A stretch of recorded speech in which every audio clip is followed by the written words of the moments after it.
Yeah, so this is kind of a work in progress at discussing what Bernard Williams might have meant when some time ago he described Kant as the limiting case of an internal reason. Notoriously, Bernard Williams' internal reasons thesis is quite difficult to understand, and Kant is notoriously difficult to understand as well. So it's kind of really just seeing what Williams might have meant by this, particularly because he was somewhat anti-Kantian. So to draw him out as the limiting case of his own theory of practical reasons is quite interesting. So this is where it starts. Once upon a time, Martin Hollis suggested that Kant should be understood as an externalist in Williams' sense. So what he means by this, he says, taken externally as a Kantian, for instance, a reason for an agent to phi can exist regardless of A's present motives, as when an agent allegedly has a duty to phi, although nothing inclines them towards it. So if only internal reasons can move us, which is what Williams claims, says then morality must take a form which recognises that a reason for A to phi need not be a reason for B to phi. So the internal reasons constraint, as Williams holds it, threatens the universality of moral reasons in favour of what we might call a psychologically realistic account of agents. So Williams' essential idea is that ethical reasons, like all practical reasons, must be grounded in an agent's fundamental subjective projects.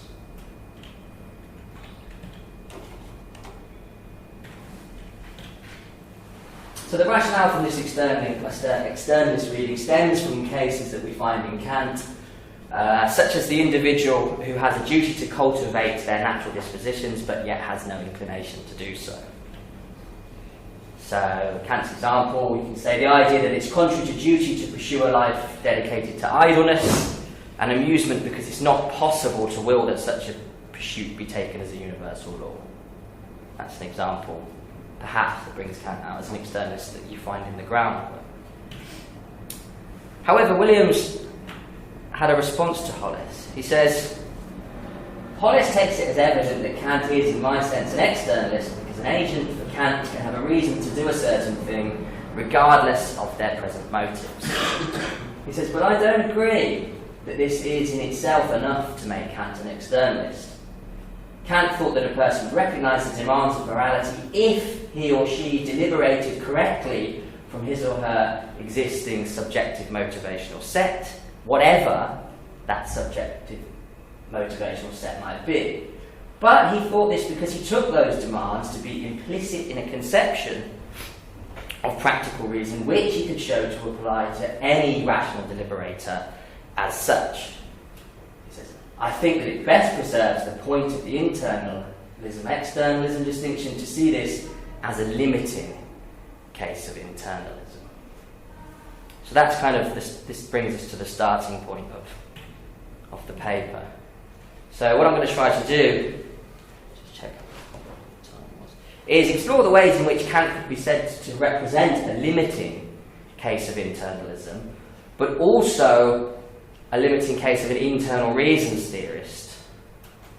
Because there tends to be two separate things going on here. There are people that hold a theory, which is quite confusing again, theory which is about internalism, about moral motivation, and you could be an externalist and hold that position as well. But then you have Williams' internal reasons thesis, which is a stronger claim about the nature of reasons themselves.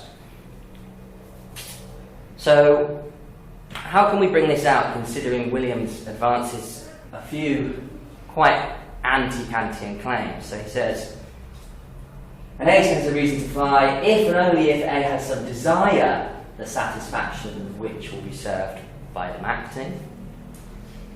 Something else, quite anti-Kantian, he says, is we cannot define a notion of rationality where the action rationale for the agent is in no way relative to their existing motivations. And a third quite anti-Kantian claim is that the subjective motivational set of every rational agent cannot be argued a priori to contain altruistic or prudential reasons solely in virtue of an agent's practical rationality. Neither can it be argued a priori to contain a standing disposition to accept such reasons. So, I'm going to briefly outline the distinction between internal and external reasons, understood as a Humean instrumentalist theory of reasons. Then going to explain how Kant is said to represent the antithesis of this Humean position as an external reasons theorist, while sharing a commitment to motivational internalism, i.e. the same as Williams. I'm then going to endorse the idea that Williams' internal reasons thesis does not amount to a defence of a Humean theory of practical reasons, but expresses the idea that an agent's reasons must be potentially explanatory of their actions. So this is the idea that there's an inherent connection between the normative and the explanatory meanings of the term reason, a position which is now common to reject in normative philosophy. Then what we can do is draw out the ways in which Kant emerges as an internal reasons theorist via the idea that if an agent has reason to phi, then the reason must be tested under the demands of the categorical imperative, where the categorical imperative is understood as a synthetic a priori proposition because it states a quasi-psychological fact that rational beings are capable of acting from purely moral motives. That's the view of Nelson Potter. And then if we've got time, which we probably won't have, I can examine Williams' critique of Kant in Ethics and the Limits of Philosophy, focusing again on why Williams might have identified Kant as the limiting case of internalism when he explicitly rejects Kant's conception of practical rationality. From this then, this is the kind of bit I'm not sure about now. I suggest that there's two senses of internalism at play. Kant's, which we might call, say, noumenal internalism, and Williams's that we might call phenomenal internalism. Now, I'm not sure whether this is the correct way to clarify these things.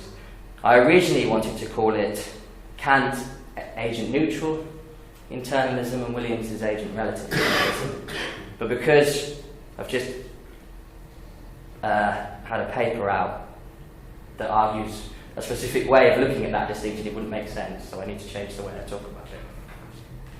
I'd be inconsistent, which I don't.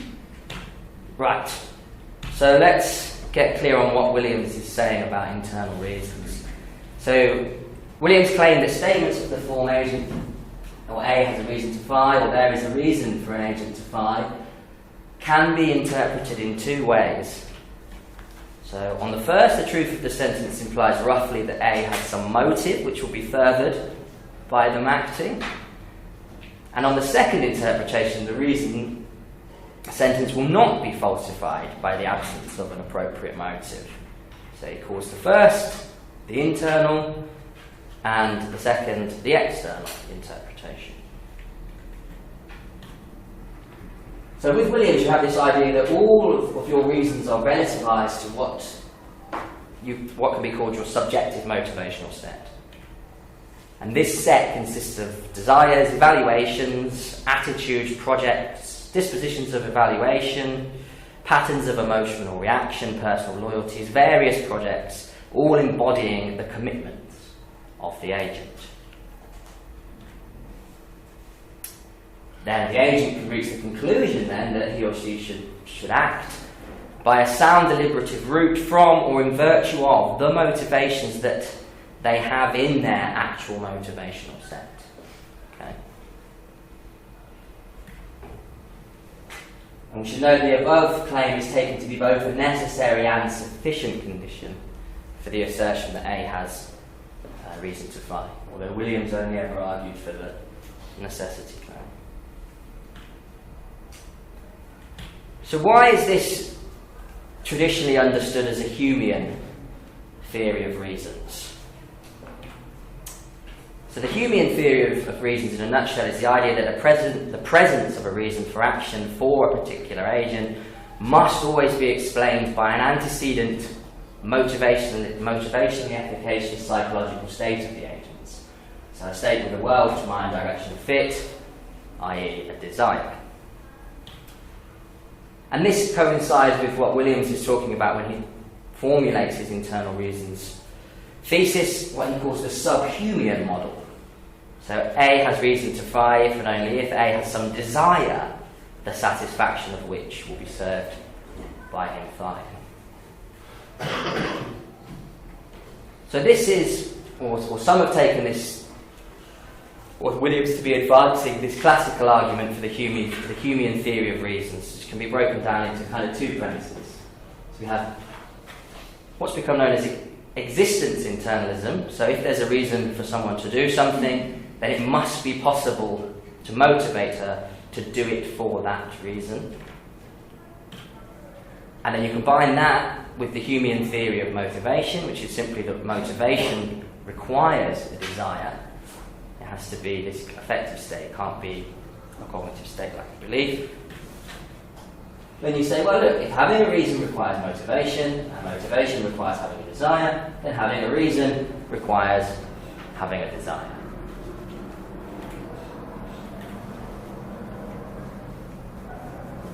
Okay, so let's bring this back to Kant. So it's commonly thought that Kant, like Hume and Williams, is committed to internalism.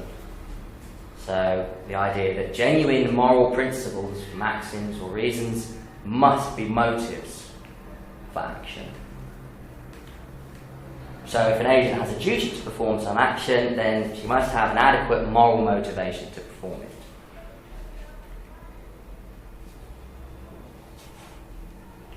It's changed all the size of my font. That's just a quote from Michael Smith there. So if an agent judges that it's right for her to find circumstance C, then either she's motivated to C or she's somehow practically irrational. Okay, but there's an ambiguity here, which I kind of discovered this morning when I was reading another paper. This distinction between existence and what we call judgment internalism. So existence internalism says if we have some reason to phi, this implies the existence of a prior motivation. Okay? Then there's another form of internalism which can be called judgment internalism. So which is the idea that if we believe that we have some reason to phi, then we will be motivated to phi. And some have said that Korsgaard's contention that Kantian should be characterised as internalist may be a result of her conflation of judgment internalism within existence internalism. This is something I have to think about. And then others have come out and said, well, Kant must be an existence externalist for the following reasons. So Kant doesn't speak in terms of reasons, but in terms of oughts. So translate that to the language of oughts. Existence internalism, it can only be true that I ought to phi if I can be motivated to phi. Judgment internalism, one can be motivated to do anything so long as one can be persuaded that one ought to do that thing. But you can be motivated by other things other than the thought that one ought to phi. So, for some, this brings out Kant as an externalist. So how else can we make sense of the claim that moral imperatives, oughts, are categorical, i.e. independent of our ends and desires? So does an existence internalism make all oughts depend on motivation? So in some sense hypothetical. So this is kind of, the worry is that existence internalism of the kind that Williams is committed to does in fact render all ought claims dependent on prior motivations such as desires, etc. So we can't ground the categorical imperative in that way. And this brings us to the traditional problem, i.e. when Kant was kind of had his dispute with Hume. So Kant departs from the Humean theory of motivation, the idea that moral obligations cannot take the form of hypothetical imperatives. So they must take the form of categorical imperatives which command independently of what one happens to desire. So then Kant is left to explain how pure reason can motivate without prior incentive. So this gives rise to what we call motivational skepticism about practical reasons. That contrasts with what we can call content skepticism, which concerns whether formal principles have content that can give substantive guidance to action. So the idea is, if pure reason is unable to determine the will, then we cannot govern ourselves by our own reason, and the crowning idea of Kant's ethics, human autonomy, is a sham. That's what Kant's talking about. So the Kantian response here is Kant's appeal to this notion of respect for the moral law. So pure reason is practical reason because it produces a feeling of respect for the moral law. So Gaia takes Kant to be an internalist then in the following two senses. What we call a normative internalist, so respect for the moral law ought to be our motive for acting in accordance with the law. And then second point is metaphysical internalist. So again, using the ought implies a Kant principle. Kant infers from his normative internalism that respect for the law always can be our motive for complying with the moral law. However, as with most Kant scholarship, there are numerous ways of understanding what Kant has to say about respect, and then how that then connects with the notion of moral motivation.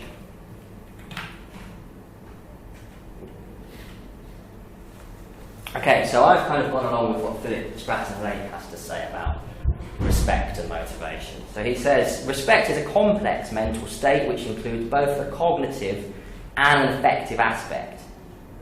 So the cognitive aspect of our consciousness of the moral law, the cognitive aspect is our consciousness of the moral law, whereas the affective aspect, reverence, is the feeling associated with this consciousness. So when an agent acts from respect for the moral law, it should not be understood as acting from a certain feeling, i.e. reverence, but from a certain cognitive state. So our reverential awareness of the moral law. So the moral law is the objective determinant of the will, whereas respect is the subjective determinant of the will.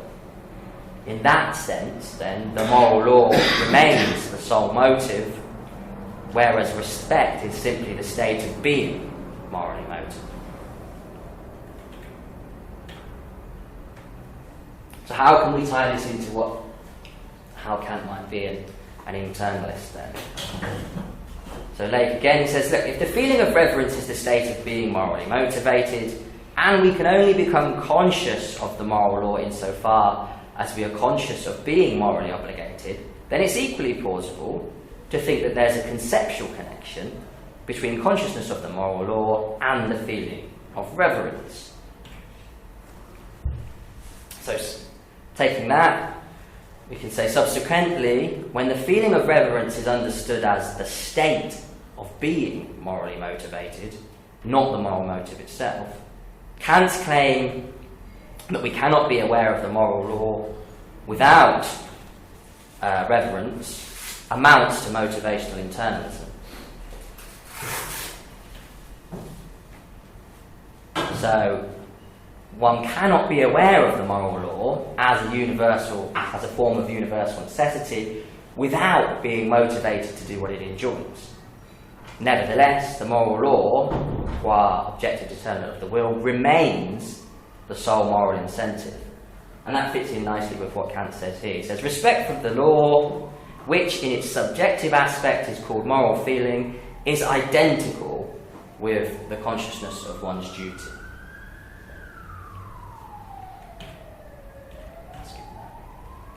Okay, so that's kind of bringing Kant out as an internalist, but whether we want to think of it as judgment internalism or existence internalism is kind of something that I've had to think about more today. Forget Gaia. Okay, so now we've brought out Kant as a kind of motivational externalist. Let's tie this back to with what Williams has to say. So, this is what I call Williams's real view. So there's a few of us that think Williams is neither committed to the Humean theory of motivation nor a purely instrumental conception of practical reason. And I think there's support for this claim in the following passage from Williams, where he says, look, does believing that a particular consideration is a reason to act in a particular way provide or indeed constitute a motivation to act? So he says, let's grant that it does. He says, this claim indeed seems so plausible, so long at least the connection between such beliefs and the disposition to act is not tightened to that unnecessary degree which improves accuracy. This claim is in fact so plausible that this agent with this belief appears to be one whom now an internal reason statement could truly be made. He is one with an appropriate motivation in his S. So that quote there seems to undermine the claim that he's committed to the Humean theory of motivation. So, Williams allows beliefs about reasons into an agent's subjective motivational set. So he's not committed to the Humean idea. I think he's committed to the same view of motivation that Nagel defends in the possibility of altruism, which we can call motivated desire thesis, or motivated desire theory. I have to try and... So the idea about motivation, so intentional action is motivated by the combination of both a belief and a desire. They still accept that, both the Humean and the motivated desire thesis, theory person. But motivations by reasons cannot depend on the unmotivated desires that simply occur in an agent, such as the desire for an ice cream on a hot day, etc. So kinds of what they call unmotivated desires merely assail an agent and originate motivation.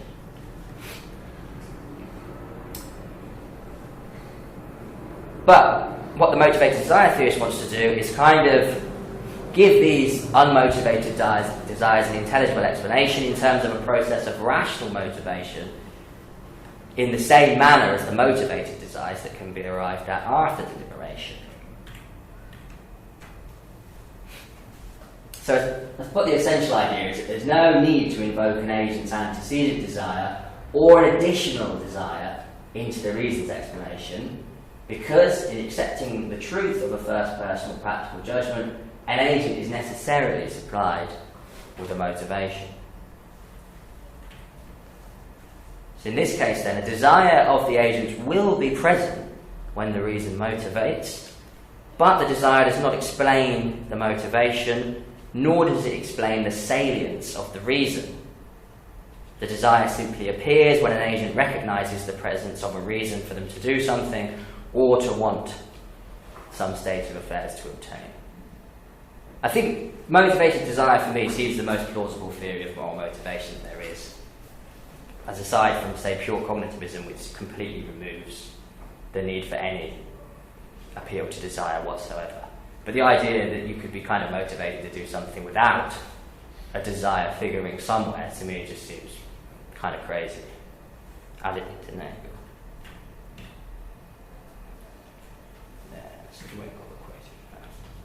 So ultimately, when we think about the Humean theory of motivation, we're thinking of it as a truth about explanation, but not about justification. And the problem with Humeanism is that it leaves room for an agent to beg off their rational requirements. So for Kantians then, a contingent basis for morality, or even a contingent basis for a contingent and universal basis for morality is insufficient to underwrite its demands. Right? Sorry, that it's kind of, you're losing some of the text.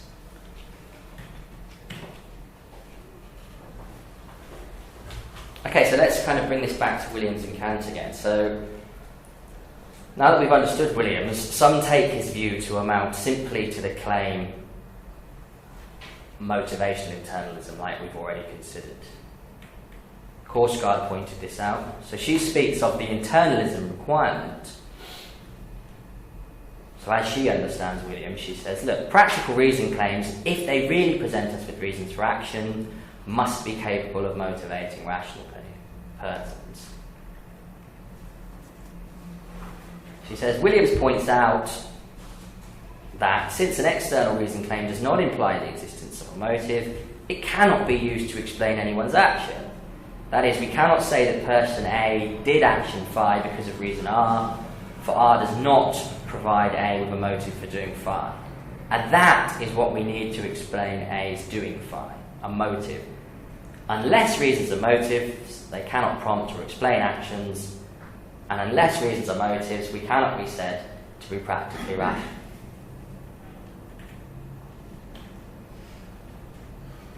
And others have interpreted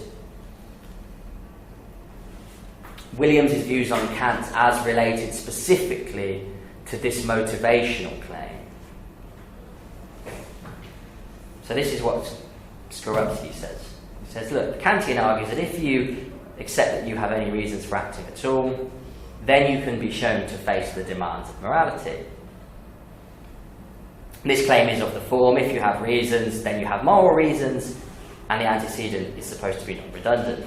So in principle, there can be motives that are not desires. From the Kantian view, an agent can arrive at his moral obligations by a process of reflection on what is involved in his having reasons at all, and will then be motivated by his conclusions about those obligations. That is, motivated by a purely cognitive process. So subsequently we can say an agent has reason to carry out the obligations they believe they have under the following condition. There is a reason for A to phi if and only if A would serve some motive in their subjective motivational set, not necessarily an antecedent desire, just a motive.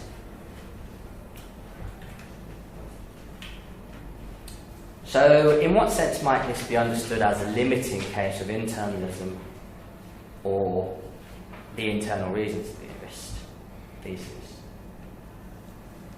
So here's another quote from Kant.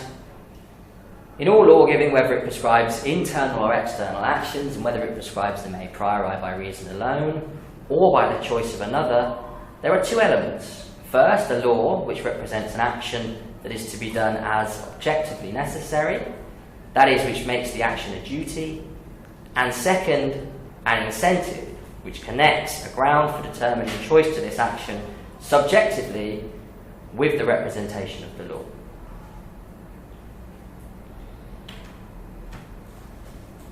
Again, sorry, some more quotes from Kant.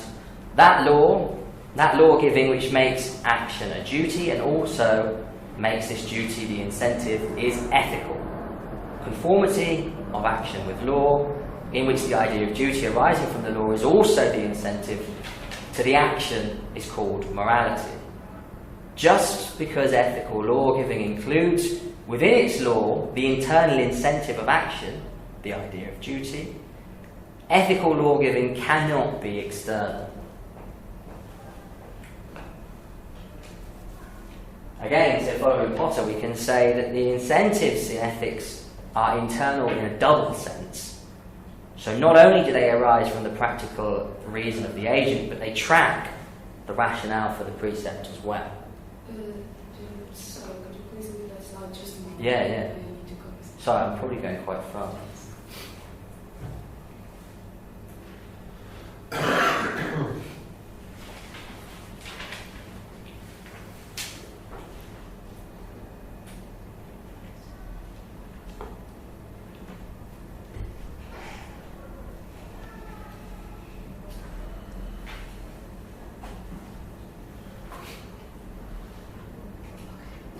Yeah. And again, Potty says, look, for an ethical person whose motives are, as ethics requires, reason would refer both to the reasons that justify the precept and to the reasons that motivate the agent to act in accord to what the precept requires. There is, in other words, in the ethical idea, an identity of justifying and motivating reasons. The motivating reasons the agent has for performing the required action are the same as the justifying reasons why that act is morally required. The capability of acting from this inner motivation is the motivational element that backs up all ethical obligations.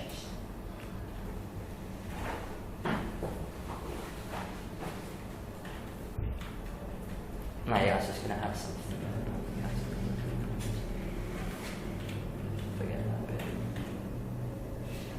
So then he says, look, the very term categorical imperative describes a motivation that is unconditional and incompatible with the always conditional nature of occurrences in the phenomenal world, within which the belief-desire model reigns. Once we notice the character of our moral demands is motivationally unconditional, we understand that the story must be told about our capability of engaging in moral action requires us to move beyond the phenomenal world. So that's pretty limiting as a case of internalism, I think. There's a lot more to be said there, particularly with how the Kantian scholarship behind that. But tying again this back into what Williams says, again this idea that there's this unity between motivational reasons and normative reasons, Williams' kind of real view, I think, he's often expressing what he calls the explanatory dimension of reason statements. He says the explanatory dimension is very important. If there are reasons for action, it must be that people sometimes act for those reasons, and if they do, their reasons must figure in a correct explanation of their actions. So, it seems to me that the fundamental motive for Williams's internal reasons thesis is preserving this interrelation between the notions of normative and explanatory reasons, which non-reductive realists deny. If it's true that you have a reason to phi, then it must be possible that the agent should phi for that reason.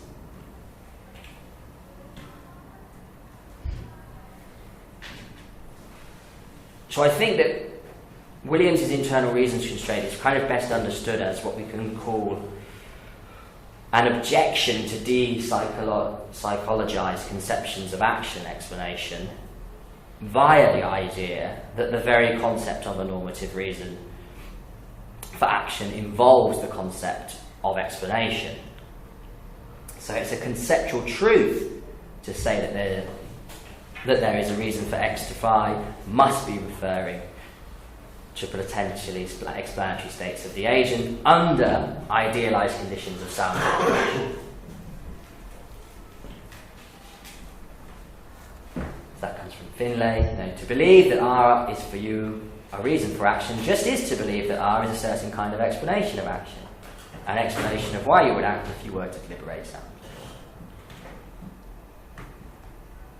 That's just what it is for a reason to be a practical reason. Okay? Subsequently, there's the rejection of the distinction between normative, justifying reasons and motivating reasons or explanatory reasons, which ties into what Potter was saying about Kant.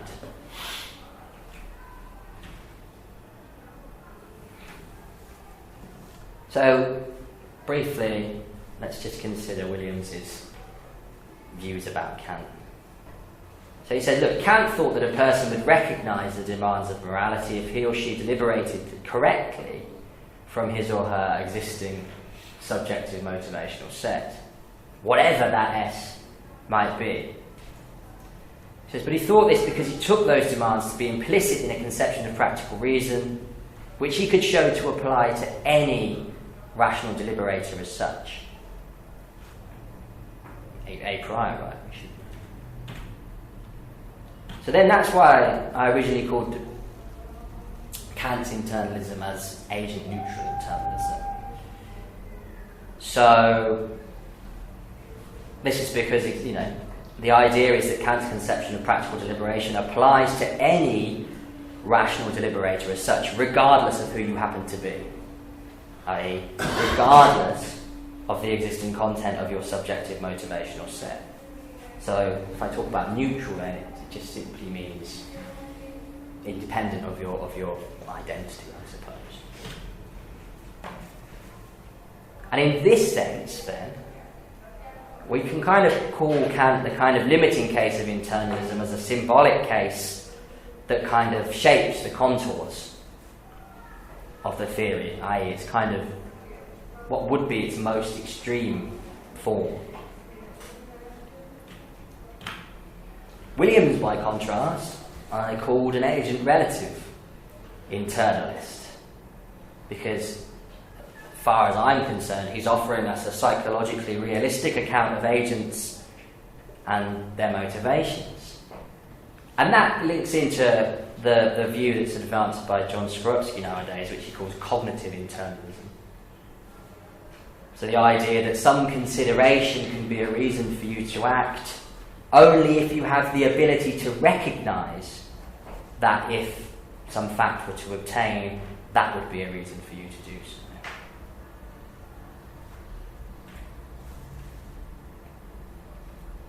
And I said, well, look, the difference between agent-neutral and agent-relative internalism can be brought out further if we consider Williams's critique of Kant in Ethics and the Limits of Philosophy. So we'll just take 5 minutes.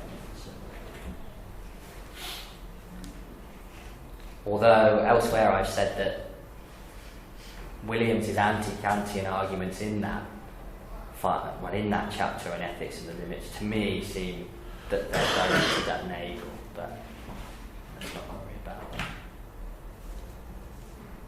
So Williams's argument in Ethics and the Limits of Philosophy says that there can't be any route to what he calls the impartial standpoint from rational deliberation alone. That would be the standpoint that you would have to be in order to get these kind of these neutral reasons out.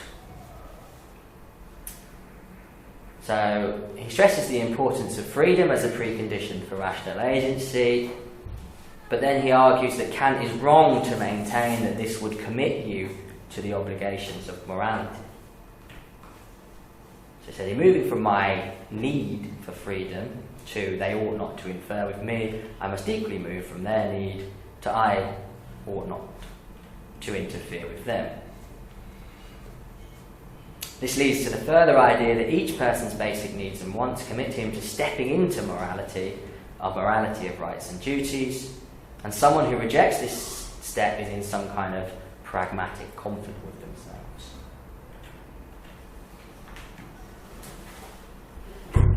And then Williams says, look, practical deliberation is in every sense first personal, and the first person is not derivative or naturally replaced by anybody. Reflective deliberation about the truth indeed brings a standpoint that is impartial and seeks harmony, but this does it because it seeks truth, not because it is reflective deliberation, and those features will not be shared by deliberation about what to do simply because it too is reflective. Okay, I'll keep going. So he says, the I that stands back from rational deliberation, from my desires, is still the I that has those desires and will empirically and concretely act. It is not by simply standing back in reflection, converting into a being whose fundamental interest lies in the harmony of all interests. It cannot, just by taking this step, acquire the motivations of justice.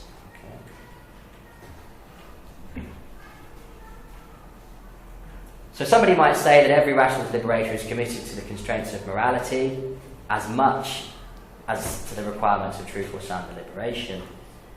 But if that's the case, then the constraints of morality would have to be part of everyone's subjective motivational set. And every correct moral reason would then be an internal reason. But there has to be an argument for that conclusion, okay? So in this sense we can say that Williams is primarily a content skeptic and not a motivational skeptic. So Williams happy to say, look, if there are universal principles of practical reasoning, then you could indeed be motivated by them, but because they fall within the scope of the internal reasons thesis. In fact, the Kantian view would be the very limiting case. I'll stop there, I think. So, cool.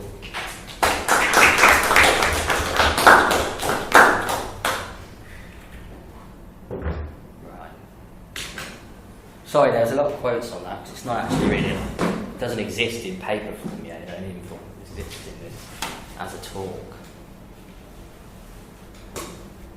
Can I just introduce that Professor Antonio Marques was supposed to be our main discussant, got ill this morning, so can't be here. He apologizes for that. So that means that everybody is a discussant. Yeah, if you have anything to say. I appreciate there was quite a lot there. So, and if you're not familiar with these distinctions, then it might be difficult to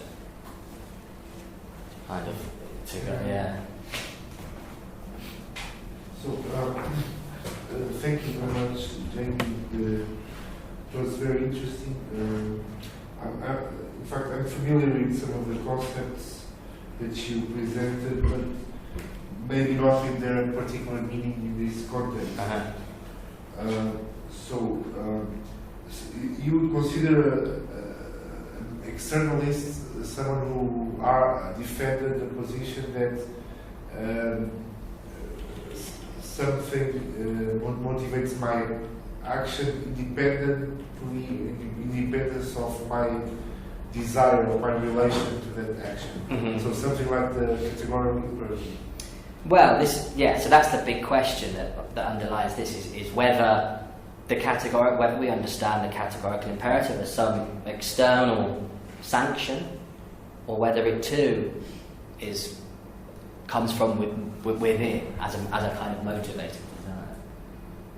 Hence the notion of the importance of the notion of respect in Kant's philosophy as the subjective. The Germans have this word Triebfeder, subjective impulse action. So, but why? But Williams rejects this the Kantian approach. Right? So why would he consider Kant a limiting case of internal? Yeah. Why? Well, yeah, that was the. So it comes back to this last slide, and to do with the motivational skepticism and the content skepticism. We people get there. So yeah, that's precisely why I wrote this paper, because it does seem particularly strange that he would regard Kant as a limiting case, particularly when he rejects the whole conception of Kant. Has it anything to do with this notion of respect? It's the subjective feeling that ties into the categorical imperative. I mean, so look, what Williams says is that if there are these universal principles, then you would be motivated by them. Okay? He just doesn't think that they're there in the first place. So he's sceptical about the content of Kantian formalism, not about whether, if it were the case, that it would have motivating power or not. So he thinks if there were these universal principles of practical reason, then of course they would fall into the internal reasons thesis, because they would be part of every rational agent's subjective motivational set by default. But we're going to need an argument for that, and until someone gives us an argument that that's the case, then yeah. And Nagel tries to give an argument for it in the possibility of altruism as well, but that turned out not to work either. So.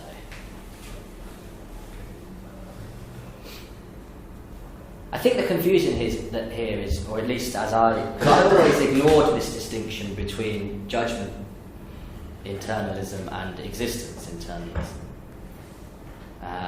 But as I say, having read some more stuff about this over the past couple of days, it does need to be specifically stated what kind of internalist Kant is initially, which I think he would be a judgment internalist, I think, rather than an existence internalist. But then it would be for me to argue that Williams is not an existence internalist in the same way that the Humean might be. That's what I think it might be unclear. Sorry, one more question. For you, there's no distinction between explanation and what you are distinction between explanation and justification. Yeah, So well, it would all be the same. well, if you take Potter's reading of Kant, where the two things are the same, my view is then that fits into what some understand Williams's internal reasons thesis to be, i.e. rejection of this common split now between normative and explanatory reasons. You know, it's common for people like Dancy and Stratton Lake too, that they think that the normative reasons are one thing, they're facts, completely psychologically independent, make no appeal to the subjective motivational states of the agent at all, and therefore they have no explanatory connection. Williams wants to preserve that. That's the internal reasons thesis. So the idea then is that when you take Potter's view of Kant, whereby the reasons for which justify the act and the reasons for which motivate the act are the same thing, boom, then you get the connection that I'm looking for with Williams. Okay, regardless of what they share about the views on the other internalism claim, so the existence internalism or the judgment internalism, that is internalism about motivation, whereas the internal reasons theorist is a claim about the very nature of normative reasons themselves. Okay? Because you could, I'm just trying to think of the ways in which this. So that's kind of what I need to when I begin to write this paper, get clearer on that. Yeah. Isn't it true that we can't say that we might fail to be the objective law? And if it says that, isn't that a reason to think that those two dimensions are part of justification and explanation? Well, if Kant says that you can fail to be, You can fail to be motivated by the moral law. yeah, I suppose, but I don't know. Would that then be like a failure of rationality though? I'm not. This isn't the idea that if you're a rational agent, then these considerations. Then you ultimately, if you fail to act, then you fail to act upon a principle which you yourself accept. So thereby you're deemed irrational. Do you think it would be a case of capacity president? It would have. Because I don't think so. I don't know. It doesn't seem to me that he's saying that it's okay for president. Because the praise is just weakness of will, isn't it?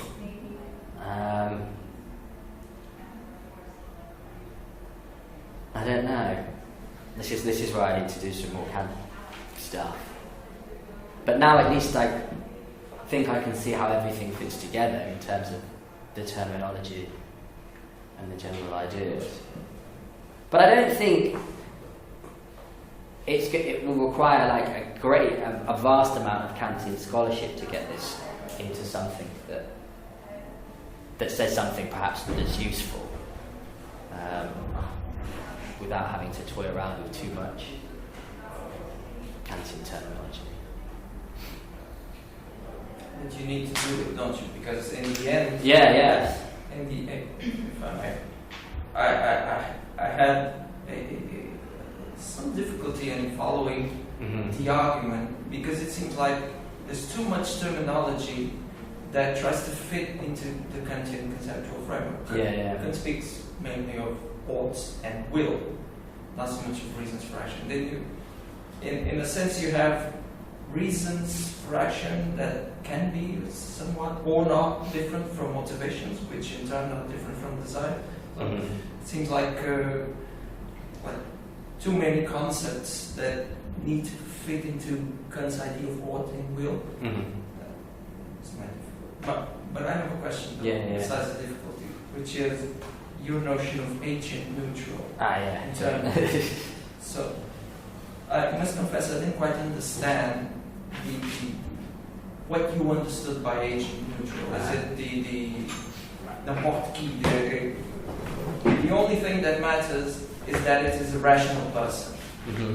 Is that what you mean by? Yeah. So when I first wrote this, I thought that using the neutral relative distinction as Nagel uses it in the possibility of altruism would be perhaps a good way of identifying or describing this. But now I don't think it's the right way. Because if I understood you, what your intention, your motivation, is to escape from the agent relative internalism without necessarily falling into some kind of externalism or even the existence internalism that you talk. This is the problem. So it's kind of you're in between. Yeah, and the difficulty is because the way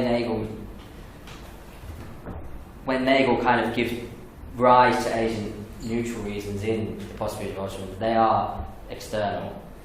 So there's a kind of, they're the same thing basically, which is why it's definitely not a good idea to use agent neutral. All I meant by using the term agent neutral here was simply to say that it applies to agents independent, all agents universally, regardless of who they happen to be, regardless of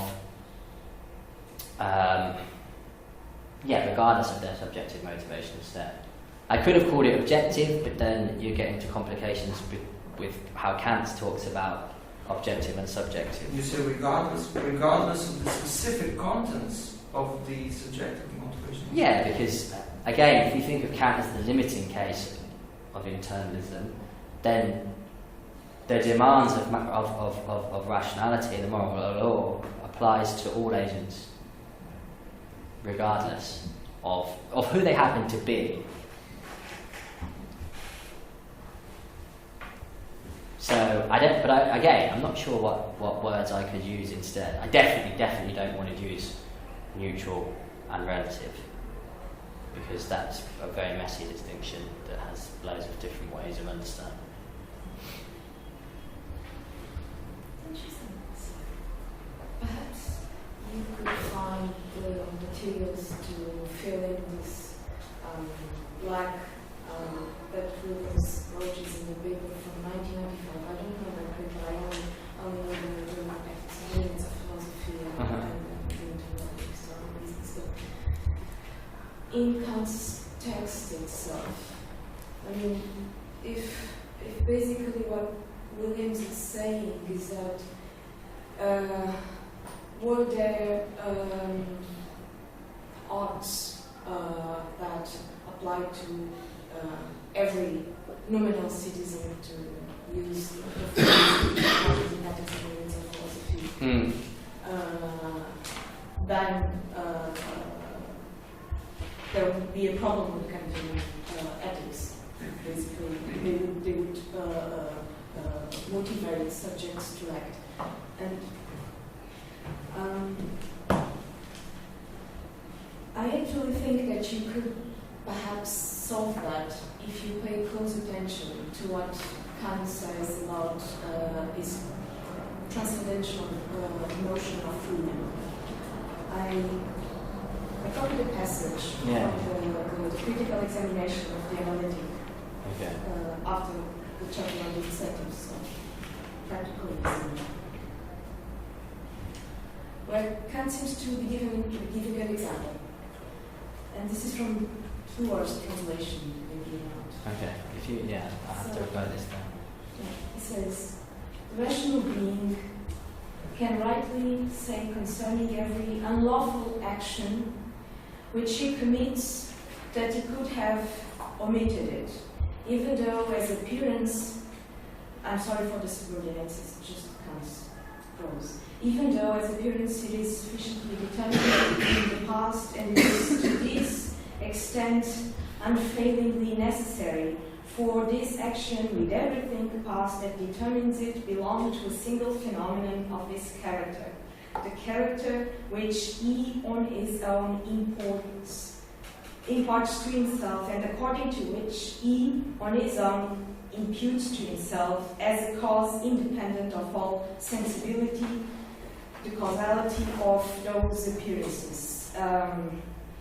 Then the internal example continues. The judicial pronouncements of that wondrous power in us that we call conscience, the German term is Gewissen here, are also in perfect agreement with this. Let a human being use what art he wants in order to paint himself a remembered unlawful behavior as an unintentional oversight, as a mere carelessness, which one can never avoid entirely, and just as something in which he was carried away by the stream of natural necessity, and to declare himself innocent of it.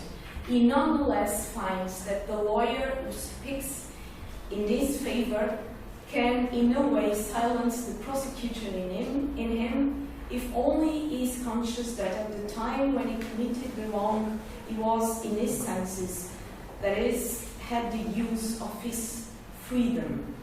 So, perhaps you can find a way of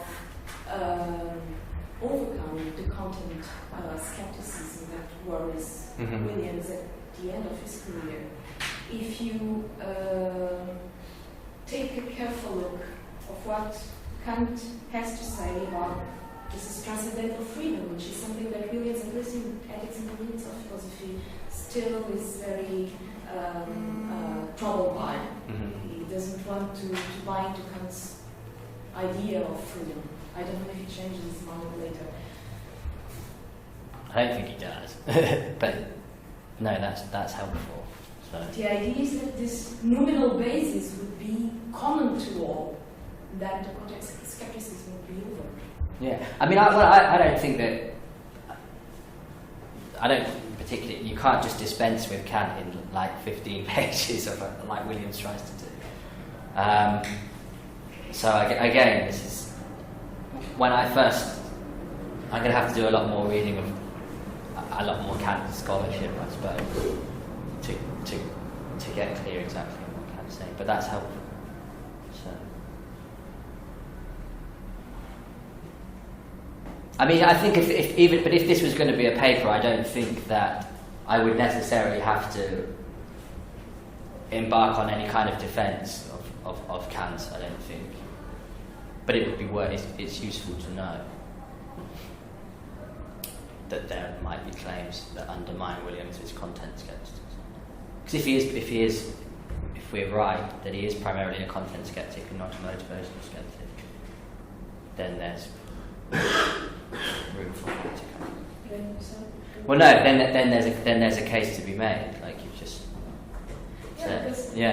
Think of your role as a reader of the Critique of Practicalism. You read these passages as this one, and you won't know what he's talking about. You had these experiences in your life. A phenomenal argument. Nice. Okay.